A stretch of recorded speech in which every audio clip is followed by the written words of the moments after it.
to that covenant because of our immorality, our sexual immorality, our infidelity in marriage, our intermarriage with, pagan peoples, introducing foreign gods into our land, our injustice in the way we treat each other economically, ripping off our workers and not paying just wages, all these issues and many more. That's why we're being punished. And the solution, therefore, is not alliances with foreign powers and pagan powers or the strength of our own arms. Our survival will depend on our fidelity to the law of God. And here we could sum it up as the Ten Commandments. And that's how Judah was saved in the end. Under good King Hezekiah, listening to Isaiah, and trusting in Yahweh rather than military alliances or their own military strength. And that's how, even though Jerusalem was besieged in the year 701 BC and it all seemed lost, suddenly the invading army under the Syrian general Sennacherib was wiped out in an instant by one angel sent by God. Because the people turned back to Yahweh, essentially, and wanted to be faithful again. But Isaiah lived in a time, and I'm coming back to the original point, Isaiah preached at a time where the world was upside down. They call good evil and evil good. And we are back in those times where evil is now good and what was good is now evil. Absolutely. I believe that. And in fact, we're in far worse times today than in the days of Isaiah, because it's far more widespread. And these powers are far more powerful. The influence they have is far more pervasive. How do you keep your children away from these influences? Or if we can't keep them away, because it's not the solution to be hiding away in a cave, how do we fortify our children against these influences which come from everywhere? 15, 20, 25 years ago, I used to rail against television and radio and rock music and magazines, and they are still huge problems today.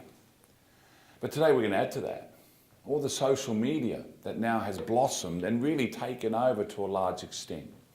The Facebook, the Twitter, the Instagram, YouTube, the internet in general. Now, be careful here. I'm not saying any of these things are bad. Magazines, radio, television, all this social media, inherently, none of it is bad. They're just instruments. And they can and they are used as great instruments for good. But of course, to the most degree, they are being used as instruments for bad. And our children are exposed to this. And that is the great competition that we have. It's going to be, as a first point, before I go into specifics about this, and this, and I will do that, we are going to need, as parents, we need great courage. That's the first point. We need to pray for courage. It's not easy to be courageous. It's something I suffer from. It's human respect. It's peer pressure, it's the pressure in the workplace, it's the general culture we're in. We need to be courageous, to want to be parents who will transmit the gospel of Christ, the teachings of Christ, and the Ten Commandments in particular to our children. And we have to even be courageous to our children. I think that's what I mentioned in our first talk. That when your children grow up to be a certain age, they're going to assert themselves, which is natural. They're going to talk back. They're going to be smart alecks. They're going to resist. They're going to say no. And we have to stand strong in that and not be ashamed or embarrassed or made to feel that we're old-fashioned, we're past it, we're irrelevant, we have nothing to offer. We have to be courageous in the world and in our own home. And courageous in front of your children to stand strong And that doesn't mean being forceful, but it means being assertive, but also having the ability to explain to your children why you believe what you believe in, and what benefit it is for them to believe, to take on Christian morality, in particular Catholic morality, as they move forward and they start beginning to have relationships, for example. So we need courage. Some of us are naturally courageous. Some of us naturally are timid. And I'm sometimes both, depending on the circumstances. We have to pray, and it comes in time, to be courageous. And when you get used to it, and your children are used to you being courageous and strong, okay, they're going to respect you. All right. We have to be countercultural. That's the courage we need in the general world today. The culture's gone. We don't live in a Christian culture anymore. When I'm on the road, I'm travelling from one place to another. During the day, I turn on the radio, talk back, and people are complaining about X, Y, or Z, and they say, Australia's a Christian country. And I'm thinking, well, you're good-spirited, you're good-willed, I'm glad you're saying that, but let's get real. It's no longer a Christian country. It has Christian remnants, absolutely. We have dissolved most of that. We are in a neo-pagan, post-Christian society, ex-Christian society, consciously and deliberately so, and to a large extent proud of that. And so the rebels today are not the people with long hair smoking marijuana in the streets protesting, demanding free university. The countercultural people are us. And that's what I experienced even being at campus when I was in university chaplaincy. We were the countercultural people. We're back in the times of the early first century when the Christians were the countercultural people. And the Christians were noted for being countercultural because, they didn't engage in the same debauchery, the sexual immorality, the drunkenness, the orgies, the outrageous parties. They didn't engage in they didn't go to the sporting games, the gladiatorial fights, etc. They resisted being in the army, etc., etc. So the Christians stood out, even at the very beginning, in the first decades. And that's why you get someone like Tacitus in his History of Imperial Rome writing about Nero and writing about the burning of Rome by Nero, even though he suspected very strongly, Tacitus, that the Christians were innocent and that this was a set-up job from Nero. He still called the Christians the enemies of the human race because they were so countercultural. They stood out. And they were persecuted from that day onwards for the next 248 years under the Roman Empire. And we're heading towards persecution. We need to be countercultural like the original Christians, faithful and courageous like them, and be willing to take the persecution. And the persecution comes through mockery, which of course, ridicule, etc. Marginalisation, being named, always some type of phobia. We've got some type of phobia all the time. And then excluded from work, from jobs, excluded from the public realm ultimately, including politics. That's the white persecution. Then you're going to get grey persecution, where legislation is brought in that would put us before courts and put us in jail if we express particular opinions or say certain things.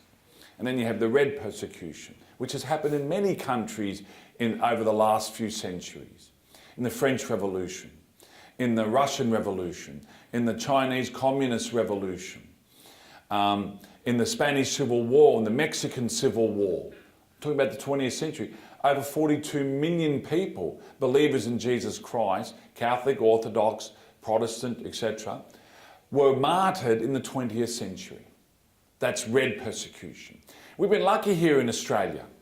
We've never had red persecution. Not yet. We've only had really white and a bit of grey. That legislation now before the New South Wales Parliament to exclude pro-life people from protesting within 150 metres of an abortion clinic is grave persecution. They're targeting us in particular, good Catholics, good Christians who are very concerned about this wholesale slaughter of innocent people and want to do something about it and want to, in a very gentle, very Christian, charitable manner, to offer alternatives to women in stress, in distress, in this very difficult time, offer alternatives, legitimate alternatives to abortion. No. We'll snuff that out. We don't like these Christians, we don't like these Catholics. Get your rosaries off our ovaries, as they say ad nauseum, and they think that's funny because it rhymes. But it's very serious. It's just that we will drive Christians out of the public realm, and we will threaten them with fines and with court and with imprisonment if necessary. And you never know, one day it could even be red persecution. Okay. What are the critical moral issues we must raise with our children? I'm going to start with the lesson. I gravitate to the more serious. And this is all relevant. And again, I draw on my experience from being here at St Charbel's. And in very recent times, even though I left St Charbel's now 11 and a half years ago, I'm still encountering ex-students on a regular basis. Just 2 in the last week. Since we had our last talk, 2 ex-students, one from the class of 97, one from the class of 2005, who had gotten into extremely seriously difficult situations. Drug addiction, atheism, suicide attempt, and I'm speaking from fact here. And they've come back to the faith. They came back to the faith which one of them in particular was very hostile against while in this school. But circumstances, by the grace of God, as they grew up, grew older, now in their late 30s, see the world in a different light, see situations in a different light. And the fact that they got from this school, from different teachers, a solid foundation, even though they destroyed what was built on that foundation, or even buried that foundation and didn't want to know about it and walked away from it for years. One of them 8 years of severe drug abuse, and the other one 20 years of atheism and misery. Because they had something, they remember something, they were given something, that they had something to go back to. And this is why we have to be strong in our teaching and in our example. Even if you can't articulate it, because you're not in a situation where you can sit down with your kids at home and talk to them for half an hour, lecture